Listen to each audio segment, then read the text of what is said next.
Well, hello, Berkeley. Berkeley, spirit of rebellion, defiant culture,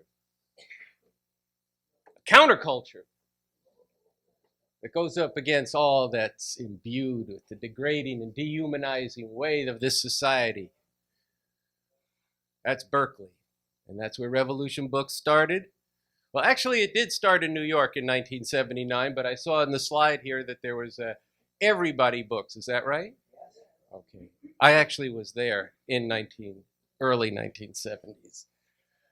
So welcome again to Revolution Books, and thank you, Reiko and Sahara. I'm just very pleased. And you know, we had a program in Revolution Books in New York, and the title of the program was A Beacon of Hope in Dark Times. So you understood what this store actually meant. And thank you, Raphael, for your poetry and your remarks and being the poet laureate of this city. So at this bookstore and at the New York store, you find the books and the films and the discourse about the world and for a radically new world. But more than just bookstores, we endeavor for these bookstores to be the political, the intellectual, and the cultural center of a movement for an actual revolution. And so tonight we're here to celebrate 40 years. We're here to ask you to financially support the store so that there'll be at least another 4 years, but actually another 40 years. But hopefully along the way, Revolution Books and revolution will be the world we're living in. Okay. And there won't be a need for this kind of store as it is now, but the kind of critical spirit that we have here, the spirit of resistance and rebellion and the desire to change the world and to be part of emancipating all of humanity will be what is the dominant culture in society as we go to work under a new society to uproot all that has afflicted us over the millennia. But it's also, I'm happy to be at Revolution Books here in Berkeley because the foundation of this store and the foundation and formation of this movement for an actual revolution were first nourished in this town. It is here that Bob Avakian grew up. He went to high school, he went to elementary school, junior high, high school, and to Cal. He was part of the free speech movement, going out there onto the campus at the time when the students were occupying the campus over the question of free speech. And it was a start of many of the things that have given rise to this party. And he went on and continued to be part of that movement and then took inspiration and hope and began to work with later on with the Black Panther Party that began in Oakland, California, and just down the road here. And he continually at that point was developing his opposition to this system and that relentless thirst for knowing why the world is the way it is and how it could be changed. And you can read this in his memoir, From Ike to Mao and Beyond, that we have at the bookstore. So Berkeley is the soil out of which this movement comes. And so for that reason, Revolution Books in Berkeley is dear to our hearts. And Bob Avakian has never lost that passion for revolution and for a radically new world. And he is leading today to reforge the movement for an actual revolution, to reforge it, to bring forward new followers of the new communism, continuing that revolution that was begun initially with the work of Marx and then in the Soviet Union in its early years and for the first several decades of that up until the mid-50s, and then in China, ending at the point that Mao Zedong died and it was overthrown. And even though they still call themselves a communist revolution, it is one that is at this point transparently a capitalist country. But Bob Avakian has gone to work on this, and we are starting again in the sense of building a movement for an actual revolution. What Reiko announced that we are now going to LA in a In Los Angeles, we're concentrating some of the forces who are followers of the new communism to go down there and develop a new movement or to continue our movement, but with fresh forces who are actually united around this new communism. And the tour is called You Think You're Woke, but You're Sleepwalking Through a Nightmare. This system cannot be reformed. We need an actual revolution. And so we're going to work on that. But this is a time, we have to just think about this, where so many people are filled with such despair. Opioid crisis, disillusionment.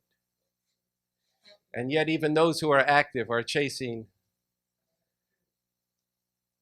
things that won't actually fundamentally change the nature of this system. And too many of our youth don't believe that another world, don't even know that another world is actually possible.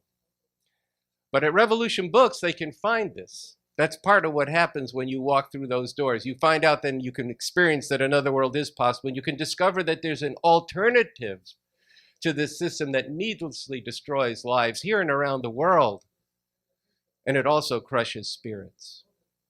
So this is a revolution for the most oppressed on the planet in the interest of the emancipation of all of humanity. But it's a revolution that's in the interest of all of humanity. Because it is, as the anthem, the International says, it is about freeing the spirit from its cell. And at the heart of the story, and what animates us, as the slideshow brought forth, is this new communism. This is what we're actually about. And I'm going to get into that a little bit, because I feel that people need to know why it is that the center of this movement is a bookstore. It's not a union hall. It's not an activist center, although we are active and we do fight for justice. But it's a bookstore because people do need to know and change the world, and that's why this store becomes so important. And it's no accident that these fascists would attack Revolution Books. Look, I mean, we have a fascist regime. You mentioned that I'm the co-initiator of Refuse Fascism. We have a fascist regime in this country. And fascism spreading all around the world. This Trump-Pence regime is a fascist regime. And these people who have attacked the bookstore, not once, but 2, 3, 4, 5, 10 times, as I understand it, and they just put stickers on the doors again.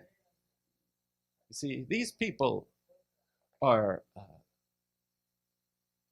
planet destroyers, ethnic cleansers. They're genocidal.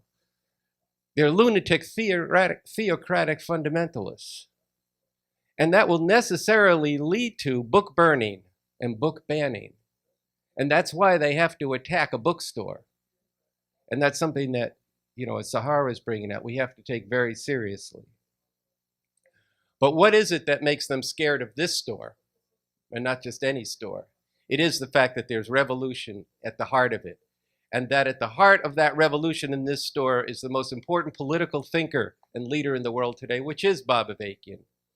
And as a recent statement that we've published in Revolution, or in revcom.us, the website of the Revolutionary Communist Party, we say that Bob Avakian is completely different than the endless stream of bourgeois politicians who are put forward as leaders, whose goal is to maintain one variation or another of this system of capitalism, imperialism, that is founded on and perpetuates itself through cruel and literally life-stealing exploitation, murderous oppression, and massive destruction in all parts of the world.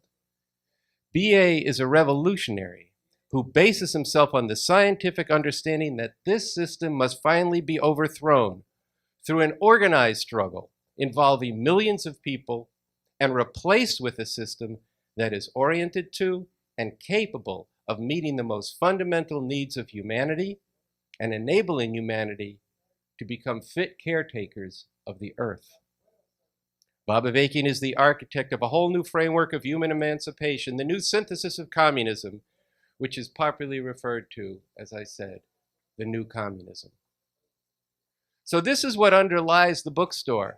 Because, as I said before, to change the world, you need to know the world.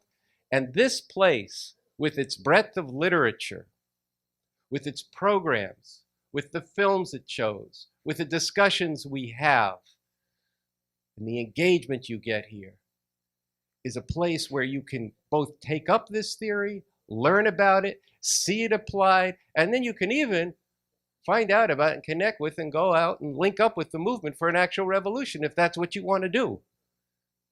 And later on, Raphael from the Revolution Club is going to encourage you to join him in taking a car ride down to Los Angeles for International Women's Day on Sunday, March 8th.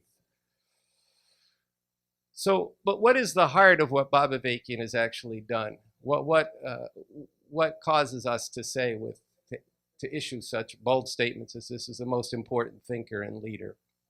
What he's brought forward is a qualitative advance in the scientific method and approach that was first developed by Karl Marx. And he's brought forward this, which is a more consistent application of this scientific method to reality. And what does this mean? What's the stakes of that? Well, as that statement I read before that we've put up on our website says, BA, that's what we call him, Bob Avakian. A lot of people have trouble with that name, so we made it easy. BA.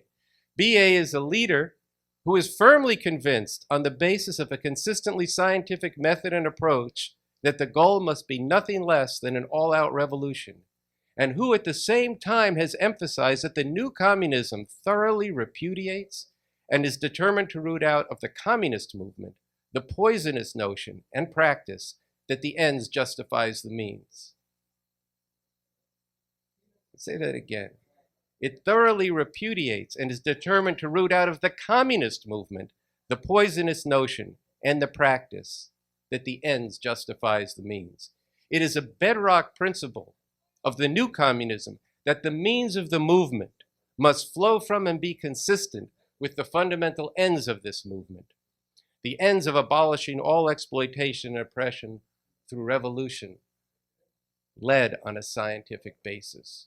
And all that a scientific basis means is that it's based on reality, and we have to confront the world as it is, not as we would like it to conform to our desires or prejudices or anything else. We have to analyze reality as it actually is, and we have to learn from everything, and then learn that with a scientific method and approach. So this is really a big deal in these times where such extreme questions are posed, existential questions on whether or not there'll even be a future for humanity with the destruction of our planet. Existential questions where you have a lunatic with his itchy Twitter finger on the nuclear trigger and says, if we have nuclear weapons, why can't we use it? Believe it's called the Committee of Atomic Scientists, who have this thing called the Doomsday Clock, have said that we are now 100 seconds away from a catastrophic calamity. And this is somebody who is systematically and daily destroying and eviscerating the truth itself. And that was validated, as I think all of you here know, through that impeachment process. Truth did not matter, and now that's been ratified. And when truth doesn't matter, what's actually real doesn't matter, then anything is possible. Any crime is possible, because that's just my reality. And my reality always comes down to might makes right. And so this is a very important question for us. And I just was recalling, when I was thinking about this afternoon, that Ron Suskind, I don't know how many of you people know who he is. He's a columnist for the Wall Street Journal, which I know everybody at Revolution Books regularly reads, and particularly in the last week. But anyway, he wrote during the George W. Bush years that a conversation he had with Karl Rove, he didn't reveal that's who it was with at the time, but later on he did. And this is what Karl Rove said. This is under George W. Bush. Suskind said, "We're an empire now, and when we act, we create our own reality. And while you're studying that reality, judiciously as you will, we'll act again, creating other new realities, which you can study too. And that's how things will sort out. We're history's actors, and you, all of you, will just be left to study what we do." That's Karl Rove, and that's 16 years ago, okay?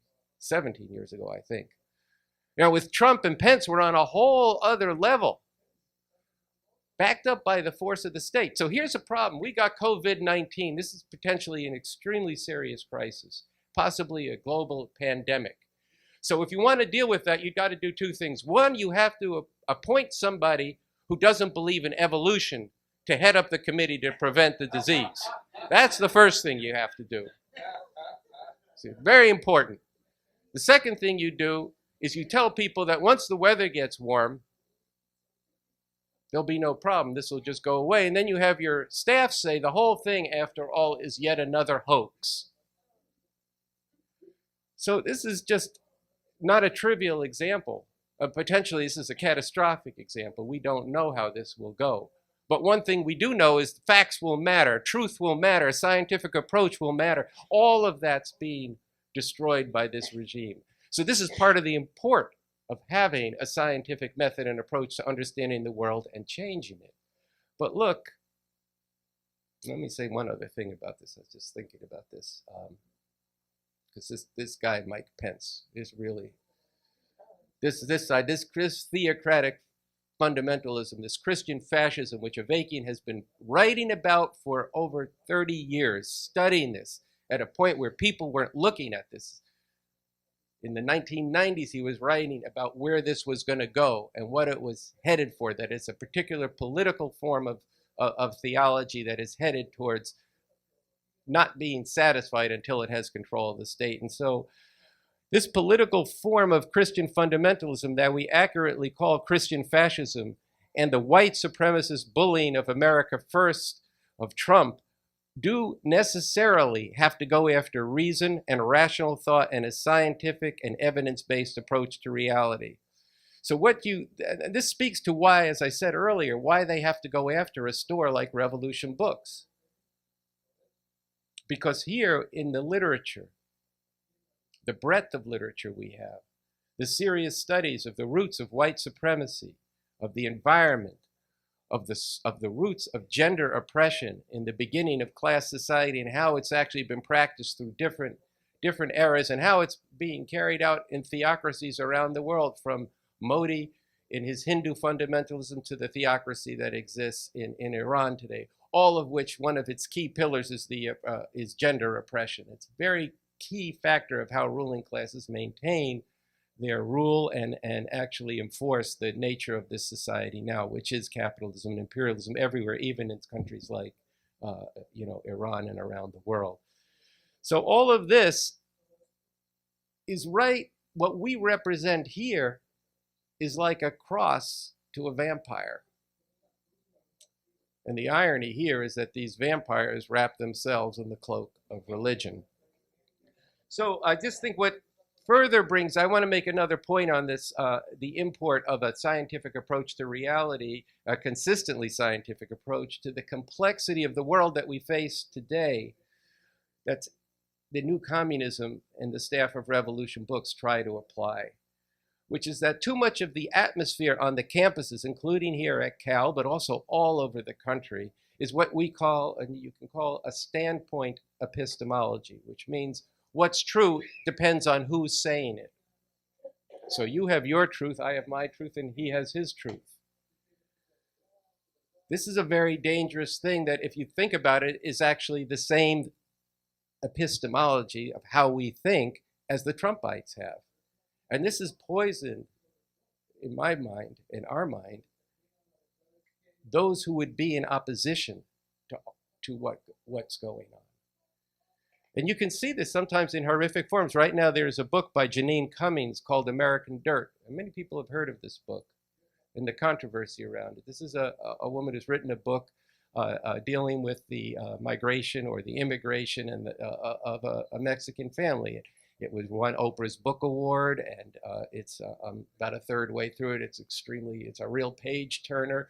And this book came under tremendous fire from Latino writers, people who are important people, good people who are writing good and important books, but because she has no right, the fundamental argument, she has no right to write about their history. This becomes very dangerous,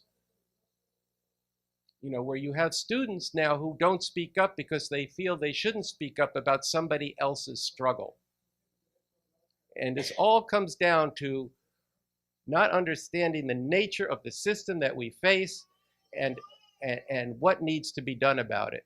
And this is another thing that's important about revolution books, because we get to the roots of this. Doesn't mean that you ignore those voices that have been silenced, those voices that haven't been allowed to speak, whether it be the Latino voices, Black voices, gay, lesbian, trans voices. All of this, you do have to listen to people, and their voices have to be elevated so that they're heard. But that doesn't determine whether or not something is true.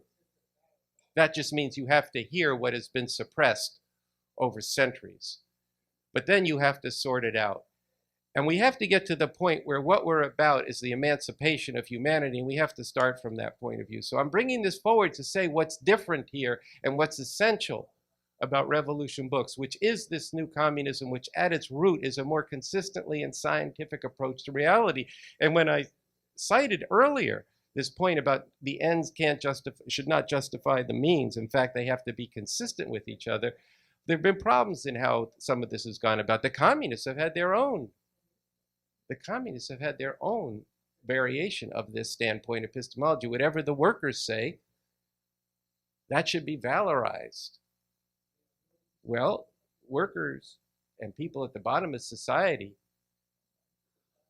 experience the brutality of the society in a more direct way, and they should be heard.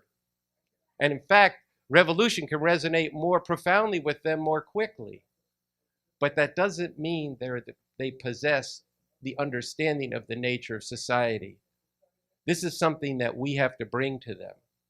And I say we have to bring to them, I mean all the people have to bring to them, whether it's through the bookstore plays a very important role. It's a place where people can get this revolutionary theory and where they can engage all these diverse works and work on that from that perspective. It's something that needs to be in the arts, whether it's visual arts.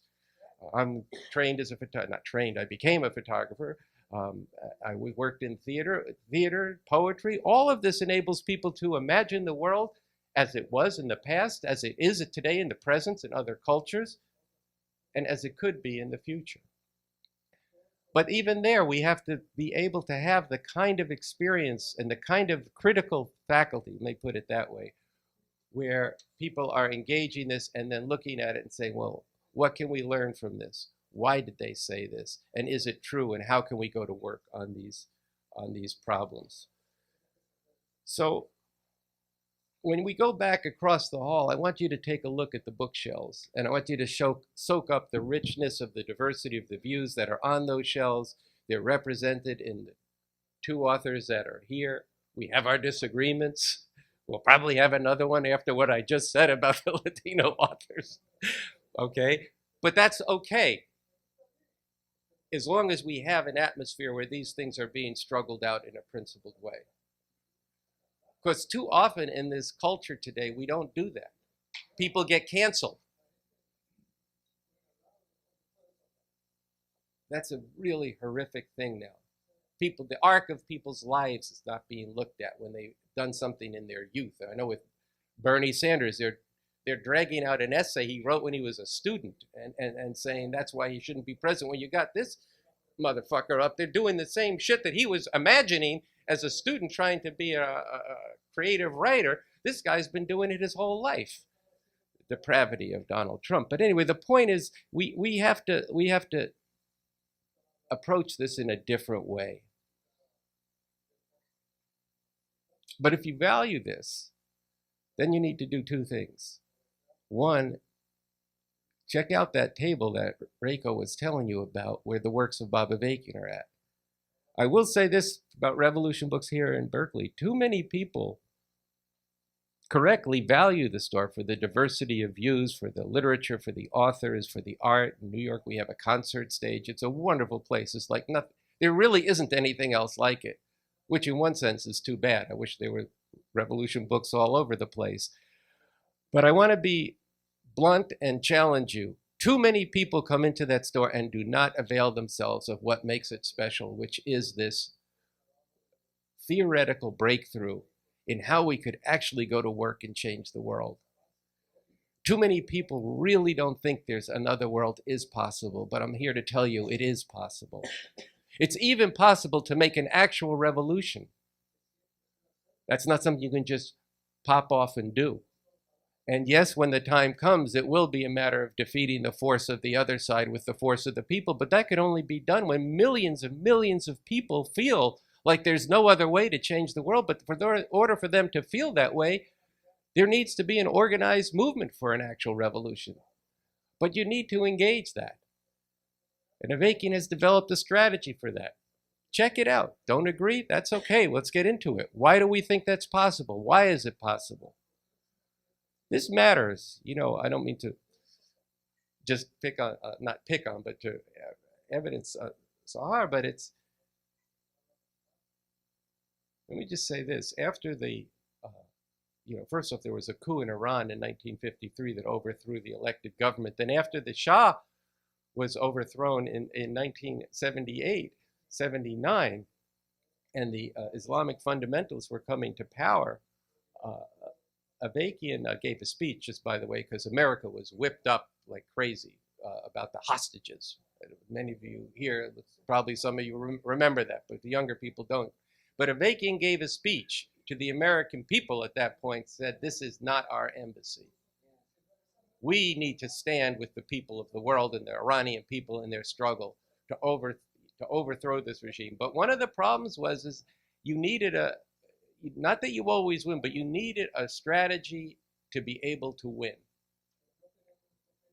And to understand, be able to determine where different social forces were going to lead and where they weren't going to lead. And this is a price that was paid in blood and is still being paid in Iran and in countries all over the world.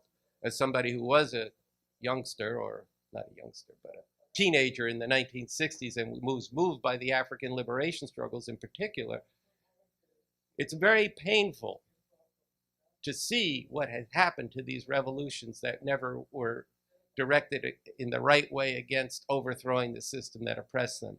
So look, this is probably not the talk you expected, okay?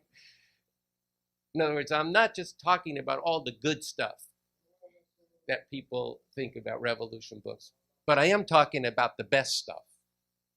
And the best stuff is that there is a way to know and change the world, and it is in this new communism. So I said there's two things I want to challenge you with. One, check out some of this work. Get a copy of Basics. Watch a film. Get into the new communism. Or read this work called Breakthroughs by Bob Avakian. There's a lot of stuff on that table. Try it out. Find out about it. Bring your hardest questions about it. Don't accept it at face value. He'd be the last one who'd want you to do that. And the second challenge is support the bookstore tonight. The bookstore is now running in Berkeley at a $2,000 a month loss. So do the math here and think about how much longer can that go, and how much longer can people who are working and supporting the store at the core of the store go take a good chunk of their salary and pour it into the store every month. And it's not just that should motivate us, but what should motivate us more is that there should be lots of people coming into Revolution Books. So we need to spread the word. Get it out on social media. Tell your classes if you're a teacher. Tell your patrons if you've got a shop or a cultural institution. Spread the word. Talk to friends. Bring them to the store. If you know an author, a playwright, or a musician, have them do a program at the store. Bring your kids and get children's books at the store. But become a sustainer of the store. This is something that Reiko and I will talk to you about later on. So look, I just want to say something about the ethos and the culture of the store. As I said, there's books that matter here, history that tells the truth, novels that imagine the past, children's books that reach across culture and foster a positive morality. It's very important to read to kids, but to read them books that teach them the values right when they're first learning to read and to listen. You know, the culture of Revolution Books is like no other because we seek to foster a culture that is a culture of revolt against a revolting culture. And that actually is a conception that Bob Avakian gave a talk on that, a culture of revolt against a revolting culture. And there's a lot of that out there in plays, music, and all that. But at Revolution Books, it's what we do. It's who we are. And as I said, when you get into the work of Bob Avakian, it will shatter any sense of a demoralized, defeatist preconception that all the misery and the spirit crushing that goes on in this world is eternal and all that could be. That's just not true. It's just not true. Maybe I would commend to you, I know I'm talking for a while here, but on purpose, okay? But recently Kirk Douglas died at 103? Okay. Go rent or go on Netflix and watch Spartacus, okay? Just do that. I mean, people have risen up before in history, and it's those are the moments that people live for. And for anybody who had a taste of what the end of the 60s or in the height of the 60s, it's like nothing other when millions of people take to the streets and fight with determination for what needs to be done. So we're celebrating 40 years of Revolution Books in Berkeley. But we're not here, as I said, to look back. We're here to enable Revolution Books to play its role for the future. And so I've told you about the tour that we're beginning in Los Angeles. You know young people, you know some old people, you know some people in between. If they want to find out and work with the Revolution for a couple of weeks, come on down to LA. We're getting going next week. And we're gonna build up the forces there, and it'll be kind of a base area for the revolution. It'll be a place that everybody can look to and say, "Oh, the revolution's taking root in LA," much like this city was when the Black Panther Party was here and the movement of the '60s. I know I had lots of friends who were a little bit older than me, and they were coming out to Berkeley to find out what the hell was going on and just to be part of it. I got out here sort of at the end, but it was. That's what we're starting there, and then we'll go to New York, then we'll go to Chicago, and guess what? We're going to come back here probably after all of that. But right now we can go back and forth, and you can go back and forth between Berkeley and Los Angeles. The other thing we can do up here is be supporting that tour in Los Angeles in many different ways, spreading the word, funding as well. But the most important thing I want you to do is get involved with Revolution Books.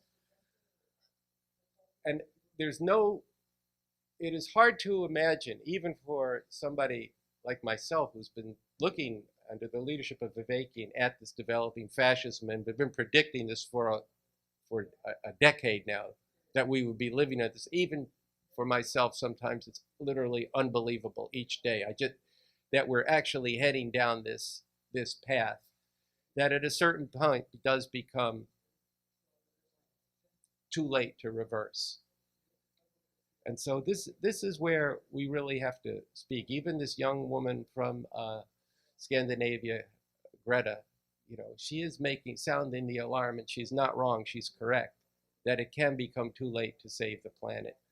And ultimately, you cannot save the planet under a system that depends on despoiling the planet for its very lifeblood. So this is serious business. So I'm just going to end this now with what I wrote in a fundraising letter for Revolution Books this past fall, and said at a fundraising campaign we're having there, from the great playwright and poet Bertolt Brecht. And Bertolt Brecht said that in dark times, will there be singing? He said, yes, there will also be singing about the dark times. I agree, but I disagree. At Revolution Books, there are the songs and the poems of the bitter fruit of the past and the present, but at our core is a conquering spirit, a radical imagination, and a scientific method to illuminate the fight out of the darkness and create a world fit for humanity. So thank you, and please support Revolution Books.